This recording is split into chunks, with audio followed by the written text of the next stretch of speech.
Hi எல்லாருக்கும் மாலை வணக்கம். இன்றைக்கி வந்துட்டு என்ன ஷார்ட்ஸ் வீடியோன்னு பார்த்தீங்கன்னா, கேன்சர் வராமல் தடுப்பது எப்படி, அது எப்படி அலர்ட்டாக இருக்கணும், சரி ஏதாவது பிரச்சனை வந்தால் என்ன பண்ணணுன்றது தான் நான் இன்றைக்கி சொல்ல போகிறேன். கேன்சர் எதனால் வருதுன்னு ஃபஸ்ட்டு பேசிக்காக தெரிஞ்சுக்கோங்க. சீக்கிரமாக மென்சஸ் ஸ்டாப் ஆகிறவங்களுக்கும் சரி வர்றதுக்கு வாய்ப்பு இருக்குது.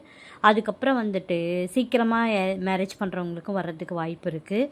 அதிகமாக குழந்தை அபார்ட் பண்ணுறவங்களுக்கு வர்றதுக்கு வாய்ப்பு இருக்குது.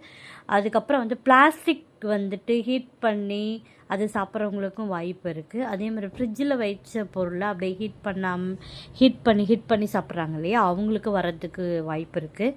நிறைய பேக்கரி ஐட்டம்ஸ் நிறைய ஃபுட்டு, இந்த பீஸா, பர்கர், இதெல்லாம் சாண்ட்விச் இதெல்லாம் சாப்பிட்றவங்களுக்கும் வர்றதுக்கு வாய்ப்பு இருக்குது. அதே மாதிரி நிறைய சர்ஜரி பண்ணுறவங்க, லேசர் ட்ரீட்மெண்ட் அது மாதிரி பண்ணுறவங்களுக்கும் வர்றதுக்கு வாய்ப்பு இருக்குது.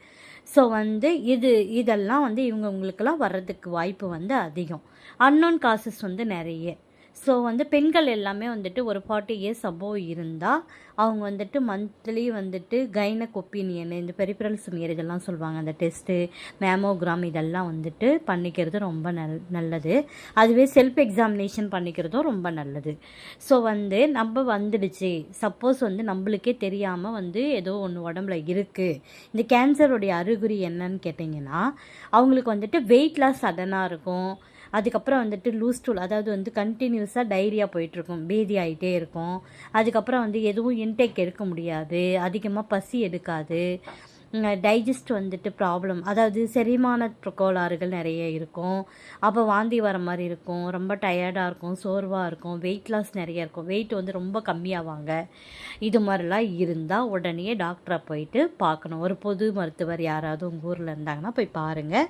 அப்படியும் பார்த்து சரியாகலை அப்படின்னும் போது வெளியில் அதுக்குண்டான டாக்டர் யாரையாவது இருந்தாக்கா நீங்கள் பார்த்தீங்கன்னா அதுக்குண்டான ரிசல்ட் உங்களுக்கு அடுத்தது என்ன பண்ணுன்ற ஒரு முடிவும் உங்களுக்கு தெரியும். சரிங்களா? இதை எல்லாருமே எல்லா விஷயத்தையும் சொல்லிட முடியாது. எனக்கு தெரிஞ்ச விஷயத்த நான் உங்கள்கிட்ட கன்வே பண்ணுறேன். ஏன்னா பேசிக்காக ஒரு நர்ஸுன்றதால. ஸோ இந்த விஷயம் உங்களுக்கு பயனுள்ளதாக இருக்குன்றதை நான் நம்புகிறேன். ஸோ நீங்கள் கண்டிப்பாக எல்லோரும் இந்த விஷயத்தை கேள்விப்பட்டுட்டு இதே மாதிரி ஃபாலோ பண்ணுங்க. நம்ம நோயிலிருந்து தப்பிக்கிறது இல்லாமல் அந்த நோய் வராமல் தடுக்கிறது எப்படின்றதையும் நம்ம பார்த்துக்கலாம். இந்த விஷயம் உங்களுக்கு பிடிச்சிருந்தா லைக் பண்ணுங்கள், சப்ஸ்கிரைப் பண்ணுங்கள், இந்த சேனலுக்கு சப்போர்ட் பண்ணுங்கள், உங்களுடைய ஆதரவை கொடுங்க. இன்னும் இது மாதிரி ஒவ்வொரு புது வீடியோவாக வரும், அப்லோட் பண்ணுறேன். தேங்க்யூ, பாய்.